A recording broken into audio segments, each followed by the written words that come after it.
長球響香港可以話係新興運動，不過呢一項起源於愛爾蘭嘅運動已經有幾十年歷史。今年9月更加會響紐約舉行世錦賽，香港亦都係首次有代表參加。有個機會係首支香港嘅代表隊去美國，咁啊代表我哋香港，咁我都好感到好開心。其實頭先咧佢哋嘅比賽嘅時候咧，我睇到佢哋好投入同埋好用心啊！我覺得每一位小朋友都知道，其實呢個機會都嚟之不易。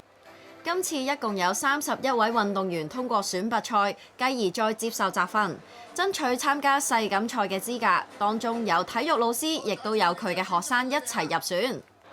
努力訓練咗6個月咁樣咯，跟住參加呢啲比賽係好緊張啊，但係一打完都係咯，都學到啲嘢。喺準備呢個比賽之前，我哋都係參加咗為期3-4個月嘅集訓營嘅。然後呢，我哋一聽到係有機會可以代表港隊參加比賽之後呢，我哋都好努力出去訓練啦，經常會訓練到夜晚10點幾鐘嘅，所以都係好努力咁樣訓練。